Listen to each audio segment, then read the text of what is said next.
I'm not supposed to get muted. Okay, perfect. Okay, well, I'm just going to open this up with some prayer real quick. Let's give it to God. Dear Heavenly Father, just honestly thank you for this advance in technology that allows us to communicate even in this uncertain time when we're told that we have difficulty gathering, have difficulty or uncertainty about being near one another, yet we can still communicate this way, see each other that we haven't seen in so long, Lord. Just thank you for all of those that were able to make it here tonight. Please bless those that weren't able to join us tonight. We are recording this, Lord, so that we can deliver it to them. And just ask for your blessing on this time and your wisdom and your knowledge right now as we talk about where we're going to go as a church because of this. What is this coronavirus? What does this timeout teach us as we go forward, Lord? I just ask for your peace and your wisdom through this. In your Son's great name, Jesus Christ. Amen. All right. So I'm so glad to see all of you that were able to make it. And I have a couple of things that I wanted to run by you guys. And so basically, we really need to talk about where we are as a church. And so what I mean by that is, what does it look like for us as a body of believers right now in the midst of this coronavirus? So back in March 19th was the first day that the stay-at-home order for the state of California happened. We are exactly 9 weeks to the day that we have been not meeting as a church family. And I have to say, even in the midst of that, all of you have been just wonderfully supportive through all of this, to the leaders, to one another. It's just been great to see the love that's been shared amongst everyone, just to reach out to each other and to, continue to meet in the small groups. And it's just been really nice to see all that. What's important to know is, with everything that's going on, there's a lot of confusion right now, whether who's the superior authority right now when we talk about our local or federal government, our state governments, our local county board of supervisors. But I want to make something clear. We obey God first. He is the one that is the top of the food chain for us. He's the one that we take all of our orders from. He's the one that takes all of our guidance. We take our guidance from. He's the one that guides everything that we do. And from his perspective, from his word, we are to obey the government. So it's God first, leaders second. So if I felt that right now we were in a sense of religious oppression, this would be a very different conversation. But I don't feel this is an issue of religious liberty. What I feel is this is an issue of public health, which is just a different thing. So when we talk about Romans 13, about obeying the leaders appointed above us, we're going to go ahead and abide by that. Now, the Tulare County, if you haven't heard, the Tulare County Board of Supervisors actually voted yesterday or the day before to 3-2 to reopen Tulare County, push us into a phase 3. So realistically, that just means that basically everybody's free to move forward into opening businesses, churches, movie theaters, so on and so forth. That's what Tulare has done, and it's difficult. Because if we're supposed to obey the highest authority, God being the highest, the second level would be the federal government. The federal government has then told us that it's up to the states. The state of California has said, well, it's up to the county. And then, so the county has sovereignty in, their ability to choose about what they want for their situation based upon the health of their communities. Tulare County was one of the counties that was explicitly told not to reopen. And the Board of Supervisors, because of, we've got still some issues with our testing compliance, and we've got some issues of increased numbers versus some other counties. And even though they voted to open, the state has still told us not to. So there's going to be some repercussions for that choice. What that is, I could not tell you. I have no idea. But for now, we are going to continue to abide by the state requirements for gatherings. So right now, what that means is we're not going to be opening as a church for at least the next 30 days. Now, so what have we done in order to come up with that number? Well, at the beginning of this whole shutdown, if you will, the first thing that we did is we reached out to a number of people. To see if they would be a part of like a advisory group. And we got 5 people from the church based upon representation of various sectors, public, private, male, female, to give perspective on what we're doing to provide a safe, secure, and strategic reintegration. So for the last few weekends, we have been meeting. And the first weekend, we actually got the mayor, we got the city administrator, we had the chief of police, and we had the school district nurse on our Zoom call to talk about what does it mean to reopen as a community? What are some things that we need to be aware of as a church family when we go back into this thought of coming back together physically? So from their perspective, the city actually has nothing to do with whether we open or not. In fact, the reason they said that is because they're not the ones that ever said anything. So they're passing the buck. And that's what's going to happen at the Tulare County level too. They're going to pass the buck. And so that's why we're going for obedience issues, we're going back to what the state says. All right. So we've put together this pastoral advisory committee, and we've been meeting every Saturday. We've had 2 Saturdays so far that we've met. And we discuss what is the state of our community right now as far as health is concerned. What is the state of the church? As what are we going to do going forward? And how do we get there? So one of the things that we did is we put together a phased reintegration plan with 4 phases that basically met the same state standard of the reintegration phases. And I'm actually going to put that out this weekend after this next Saturday's meeting, because what we've done is we've created a sanitation plan based upon CDC recommendations for sanitation within our church. We've come up with what is our total max seating in order to comply with various CDC standards like the social distancing and so on and so forth. We've been in the process of collecting as many supplies as we can, finding suppliers for masks, finding suppliers for hand sanitizer. That's been more difficult than just the whole country's in that situation. So we're in that state right now. That's where we are.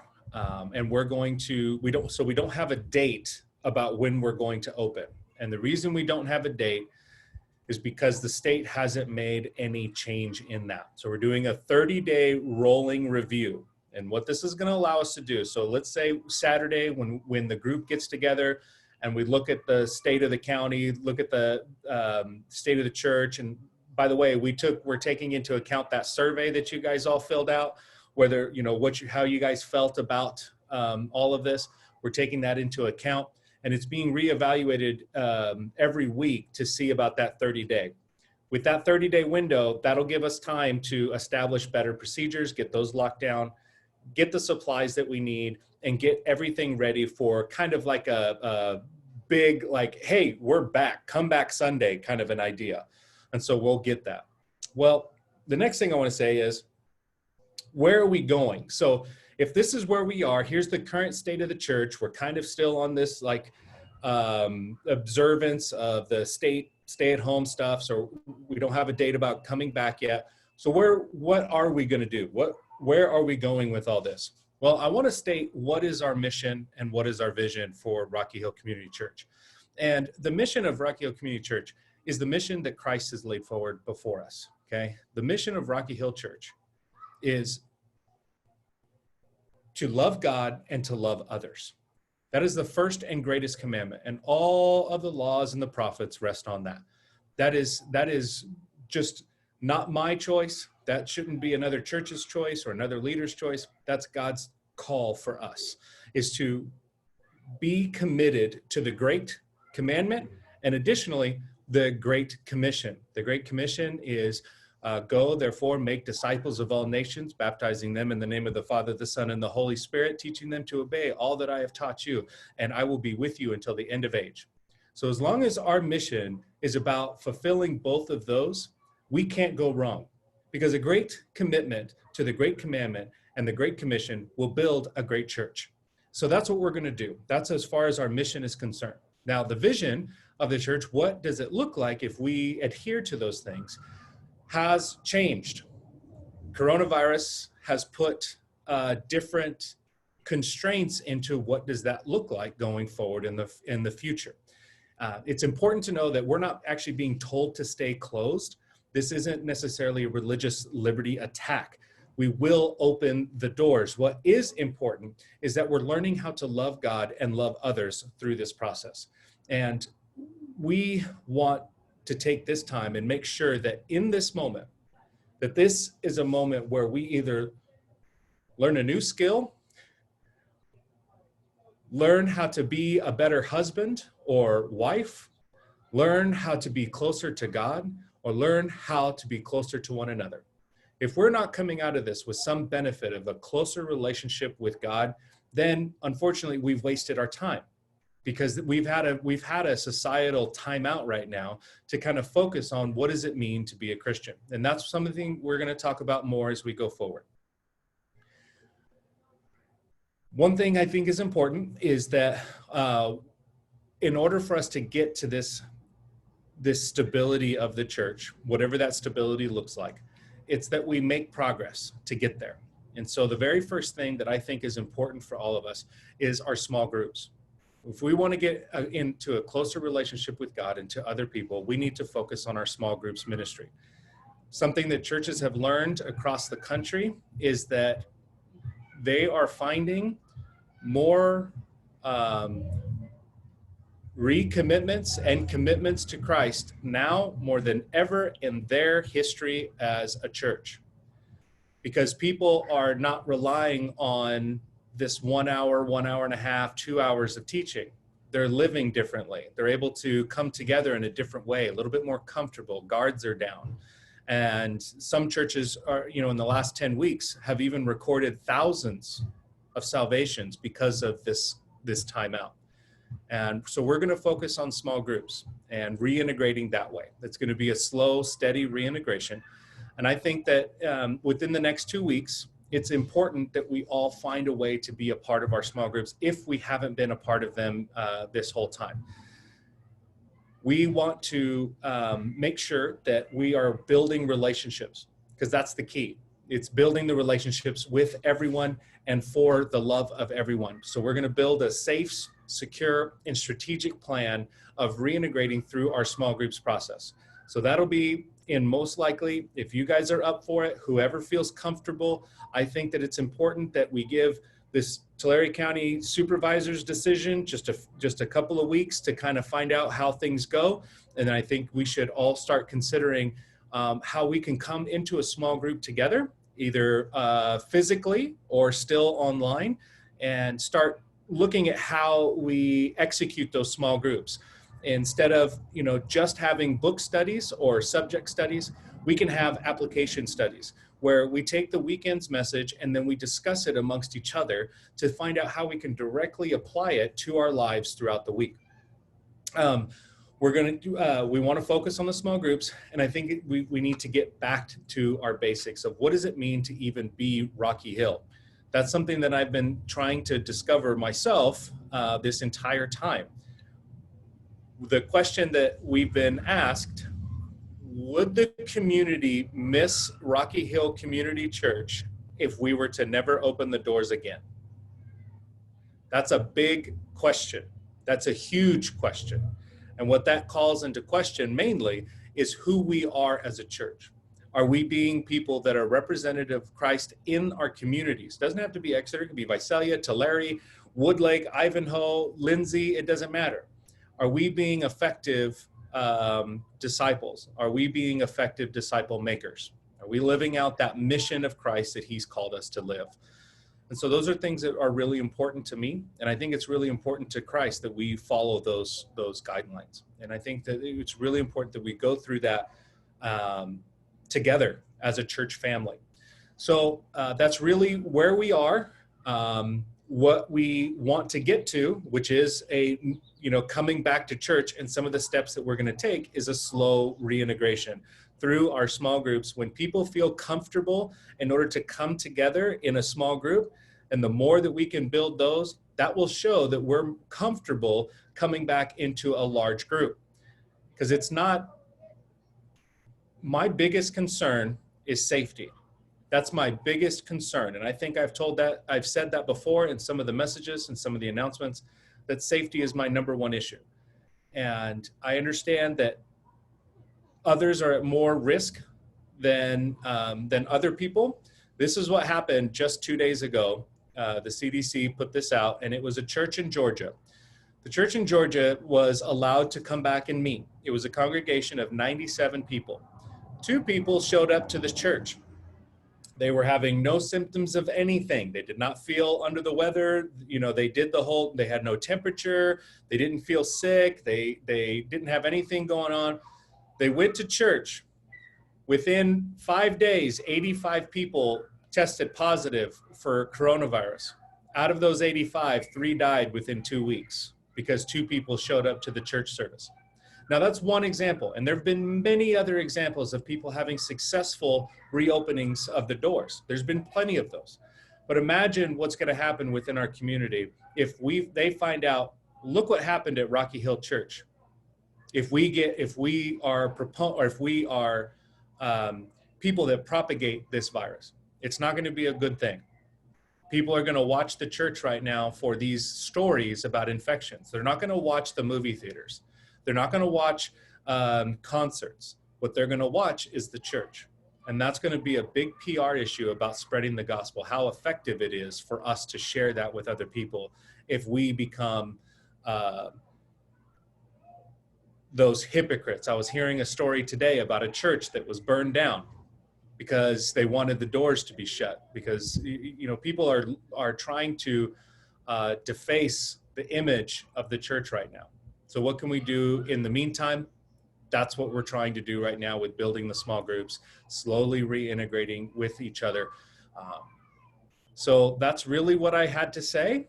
If anybody has any questions, I think, Melissa, you had a question about Hebrews, don't forsake the assembly. And I completely understand that. That's one of the difficult passages, especially right now, because at the beginning of this, that was one that was brought up consistently, because it was typically used to guilt people to coming into church. And we had to rethink what is the word assembly. What does it mean to come together? What does it mean in this day and age? So right now, what it means to come together is through moments like this, moments where we're coming together online, because that's the best we got. We're not trying to forego that scripture. We're not trying to buzz right over it or trying to sweep it under the rug. We're addressing that. And that's why it's important. I keep stressing the small groups. We don't want to forsake the assembly. The number one thing that we're missing as a church family right now is koinonia. We're missing the fellowship. We're not able to come together, and that's hard. So I think that beginning within 2 weeks, we need to make a big stress about getting into small groups with one another. And Pastor Christopher and I are working on that, on how we're going to create that plan for everybody to get involved. So does anybody, you can unmute yourself if you have any questions or comments. Oh, one thing from, hi, Jen Scott on Christopher's computer. Yes, I was mentioning about switching our small groups, or not switching in totality, but adding application small groups, where the small groups meets to discuss the message from the weekend and how it can directly apply to our life that week. One of the number one thing I got in opposition to joining a small group right now, was I don't want to join a group in the middle of a study because they felt like they'd be missing out. And so I understand that, especially if you're going through a book or you're going through some sort of workbook, you don't want to jump in the middle. You might feel like you're out of the loop a little bit. So I'd like to create a type of small group where we get together to discuss the weekend message. That way people can come in at any time that they want. So it would not be replacing any of the book studies. It will just be in line with the others. I missed the whole meeting, guys, so Sounds like my Tim. internet went down. I just barely got my. Hi, Tim. Okay, Bring up the does speed. anybody have any questions? David, my group will be easy to join once we're allowed to get back underway, because of the lessons that I teach and in recovery and so forth. So whenever you're ready, I'm ready. I'm ready to open those doors as soon as the campus is open. So. And what we're waiting on the campus for is the supplies. We can't get supplies. That's the only limitation there. And I also wanted to, as far as security goes, you know where I'm at as far as that goes as well. So I appreciate that, Gary. I got your back. Anybody have any questions? Well, I think it's a great idea on discussing the sermon from the previous Sunday, Thursday or whatever. I think it's a great idea. Make our little notes and then have our discussions. Yes. I think it's cool. Well, thank you, Linda. And it'll be in addition to what we'd like to do a hybrid style where it would be in person and online for those that would not feel comfortable coming into public space yet. Right. Well, I think you're doing what's necessary, David, to protect your flock. And, we have to be cautious, and there's a lot of things that are going to change because of this that we have taken for granted. And during this time, I think family units have become stronger, or you find out who actually is stronger in the family. And, can't really question about who's in charge here. And you got to look at the good that could come out of it. We have to see the blessings that's going on right now. And the biggest blessing right now is people have, those that I've talked to in my care calls have said, it's forced me to slow down and reevaluate what's important. Right. Same for the church. What's the most important thing that we've all been wanting? And it's togetherness. It's relationships.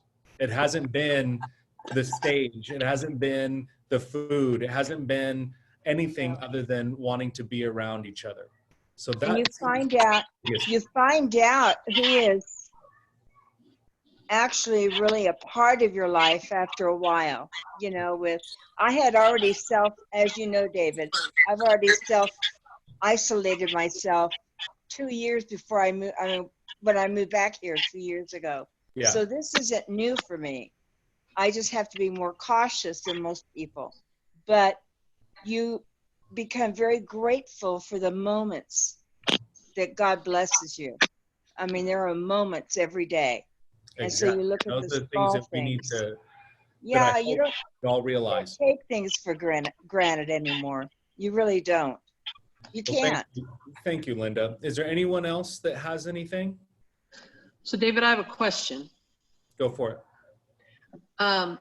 So what you're saying is in 2 weeks, if we are comfortable opening our homes again for our small group, that's okay. And whoever's comfortable coming can come. Yep. And then if we can figure out the internet thing for those that aren't comfortable, we could include them in that group. Correct. Okay. Correct. Could we go ahead with the study? We were just getting ready to start one. Yep. Then could we meet again as a group on Sunday and watch church together? Okay, so Jeanette, Right. yeah, there you go, girl. That's one of the things that's going to be, we're trying to knock out all the bugs on. So I've been, throughout this whole thing, I have been in contact with national leaders of denominations, of churches across the country at various sizes. I've been having more meetings in the last 8 weeks than I have in my entire life. Okay. And one of the things that I'm actually been invited to a pilot program at a very large church, very, very large. They've invited me to a pilot program where it's a hybrid style online in-home church. And what it does, Jeanette, is exactly that. You invite small groups into your home and watch the message together as a small church. And that's something that we were going to talk about as one of the steps. But the first one was to see who's comfortable coming home or coming into homes. If you're comfortable, everybody that's on this, you are more than welcome to do that. That's one of, I've been in this pilot program to see how this is going to work out. In fact, this Sunday is the last Sunday that is where I'm a part of it. And then I was going to talk about really doing that within our church family. Okay, then I have one more question. Regarding the last meeting that I was at, what is the state of our finances now? Are things better? Okay, glad you guys yeah. asked. I'm going to spend a few minutes on that if that's okay, Jeanette. Oh, okay. Yep, right. I'll do that to answer your question. I'll do that. Okay, guys, one of the things that happened when I first reached out to the church family, I let you guys know that because of some financial difficulties we had last year, we were low on our reserves. And I had to ask as a church, would it be okay for us to use some designated funds legally to ask if we could use that, if need be, to cover some of our expenses? The Lord has provided. And because of everything that's going on, not only have we, because we haven't met at church, our expenses have completely diminished there as far as utilities are concerned and all those expenses. We haven't been doing our food ministry. A lot of the stuff has diminished, so that has been amazing. Banks have offered deferments on like our mortgage for the home next door. They offered deferment. We were able to take advantage of 2 federal programs that allowed us to have some grant money.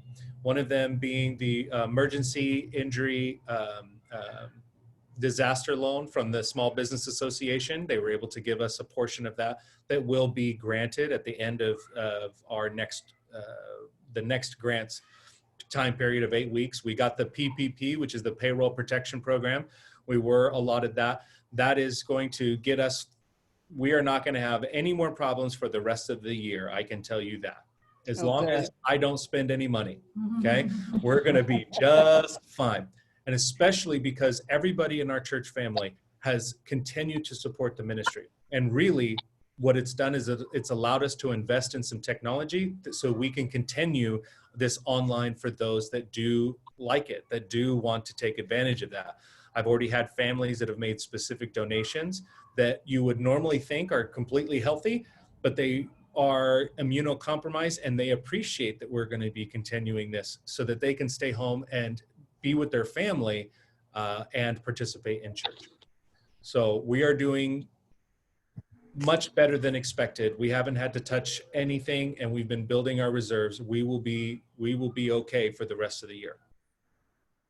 Dave, I have a question. Go, Paula. Regarding the home meetings, is there a limit?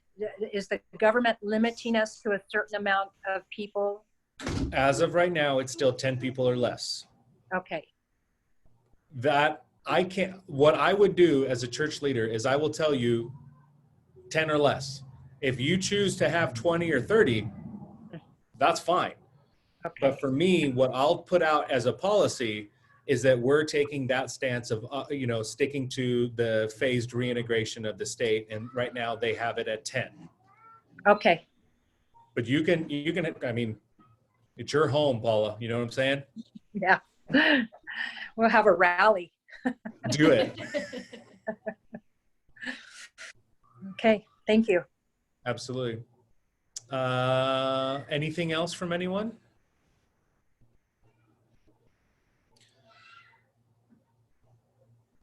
If you are asking a question, you're muted. I wanted to bring up about,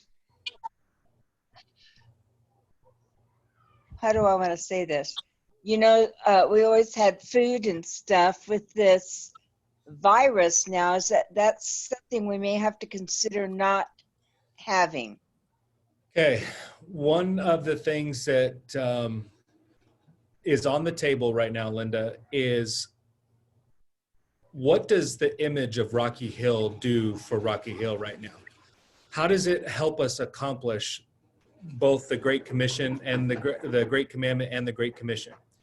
And one of the difficulties is, are some of the ministries that we have helping us fulfill that? Was the food ministry helping us fulfill loving God, loving others, reaching others in the name of Christ, building a discipleship ministry?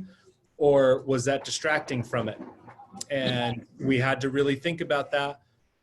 From my perspective, it was distracting. It had started out as a very good thing for our church, but then it snowballed into something that it was never designed to be. And I can tell you that we're going to make some changes. We won't be offering food when we do return for a number of reasons. But the main reason is because we want to focus on things that are going to build better relationships, build better children, build better students ministries, build better relationships with everyone, you know, adults and between families. And we want to make sure that marriages stay together through this. We want to make sure that families grow closer to Christ because of this. And so does food fit into that? Not necessarily from my perspective. So to answer your question, It's not likely we're going to have food when we come back. I'm sorry, but I think the things that you just said and pointed out are important issues. Mm-hmm. I think sometimes you lose track of, you know, it's more socialization, and you lose track of what the main, being more Christ-like and bringing others to Christ, and not necessarily through the food that we were serving. I think, like you said, it started out as a good idea, but you know, there's other things we could be doing that'll reach people. Yes, So, absolutely. yeah, I agree. So, okay. Anyway, thank you. You're welcome. The services will be different when we do come back. And so, for example, there won't be things like the 8:15, 10:15. We're going to, in order to kind of accommodate the social distancing thing at the beginning, we're going to have shorter, like 45 to 50-minute services, and then multiple throughout the morning.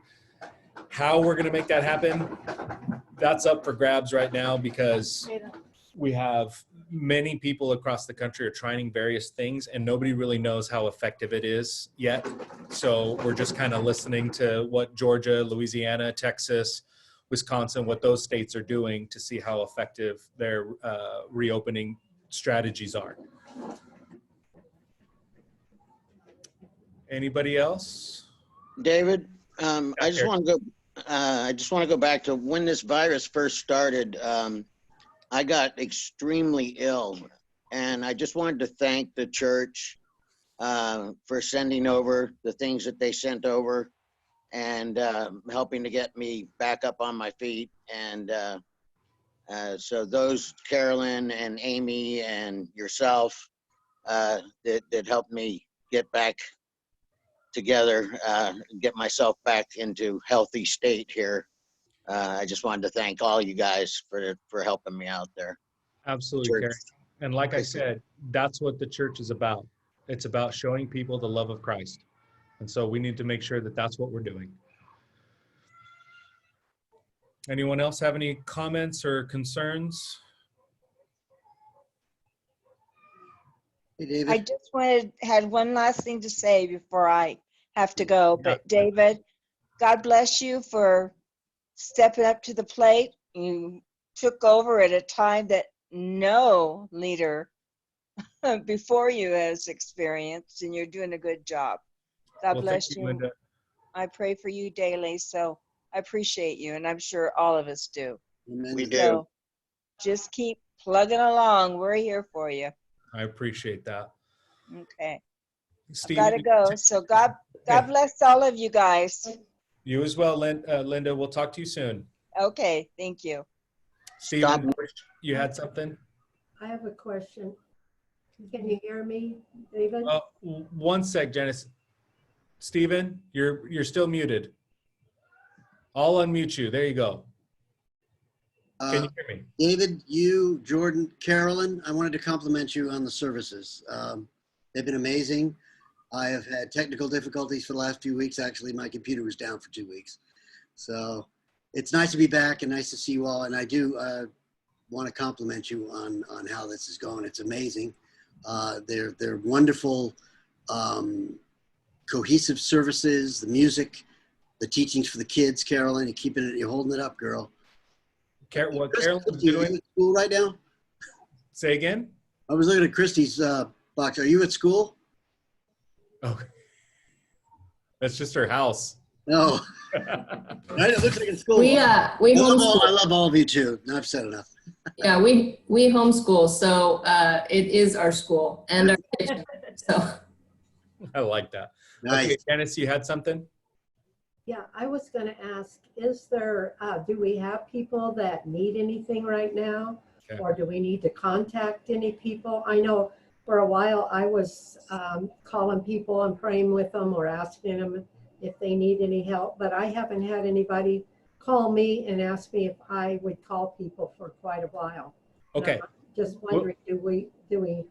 Well, I'm glad that you brought that up. We'll make sure and follow up about that, Janice. But as far as people that have been in need, what we have been doing is directing them to a organization that we've been partnering with for a long time, but we really haven't, in the last few years, haven't talked about.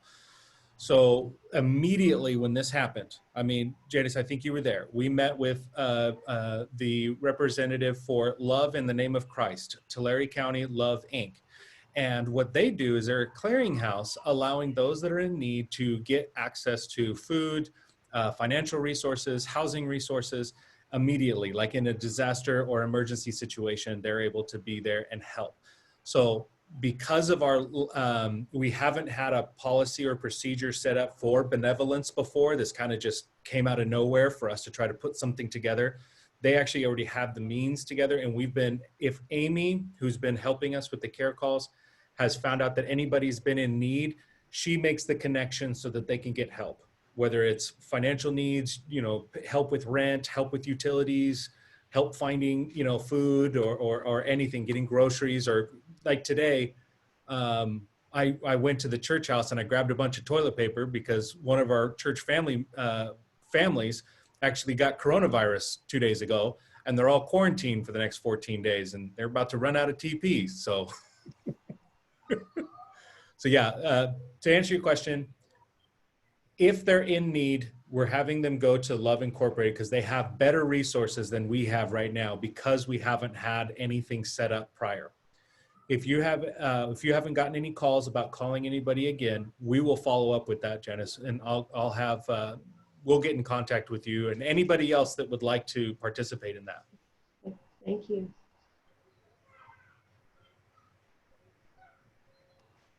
Dan and Tammy, you got anything? Just been staring at your guys' faces for a little bit. Perfect. Perfect. I have a cousin that's a pastor in Illinois, and I thought maybe he might be able to contact with you with what they're doing there. Yeah, I'll contact him. Please do, Janet. Let me know. Yeah, Because they're open right now, right? up there. Yeah. They just opened their state up, so Yeah. we'll see what happens, all right? I want to know what other people are doing, because a lot of there's been a few thousand churches that opened up 2 weeks ago, and they've closed their doors already because of infections. Oh. Okay. Yeah, I'll ask him what's going on. He's on Facebook, on my Facebook. Okay. Ask him what's going on. That's why this is taking longer than we think, because we're finding out that the precautions that we once thought were appropriate are not as appropriate, and people are still getting infected. And Yeah. it's not me. that's getting infected. It's all of you, Yeah. all of those in the at-risk, category. At risk. So, Yep. So so go yeah, ahead. I'll ask him now. Thank you, Janet. Go ahead, Dan and Tammy. No, we don't have anything to say. Just appreciate everything that everybody's doing, and love y'all. Oh, that's so sweet. I love you.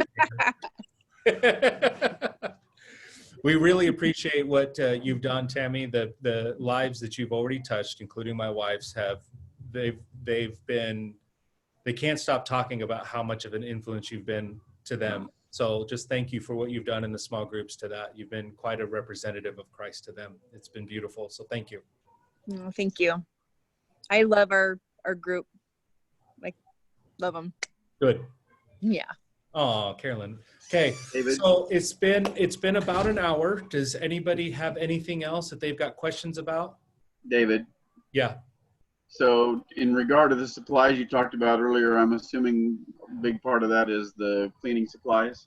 Yes, it's the cleaning Okay. supplies, it's getting everything put together like we had talked about. You don't have to give specifics right now, but I was just explaining that that's one of the bottlenecks right now for us is once we can get a steady supply of that allows us to be prepared for something that could happen. Like we got to make sure we're doing proper sanitation procedures. And if we don't have a adequate supply, then it would be a moot point. So we're just, that's all I was really explaining. Okay. All right. Well, I know you guys all love looking at my pretty face. You guys miss it so much. Let me just close out in some prayer, and then I will see you guys soon. So, dear Heavenly Father, just I can't begin to thank you enough for this church family that you have brought together. You have called us to meet in the temple courts and meet from home to home. And right now, it's a danger, just as it has been after the temple of Jerusalem was destroyed in 70 AD, and yet your people continued to meet. They continued to find ways to worship your name. They continued to listen to your word and take heed to those that were teaching, and to remember each other and remember the sacrifice that you have made for us. And so we want to take just this moment and recognize who you are and what you're trying to show us and what we can learn from you right now, Lord. And to recognize the blessings in this moment, to reevaluate what's most important for us, not just as a church, but as individuals, as families, to build a better, closer relationship with you. Lord, give us wisdom and continue, Lord, please provide us with your will. We don't want to be doing something as a plan of a mere man. We don't want to do that. We want to align ourselves with what you want, Lord.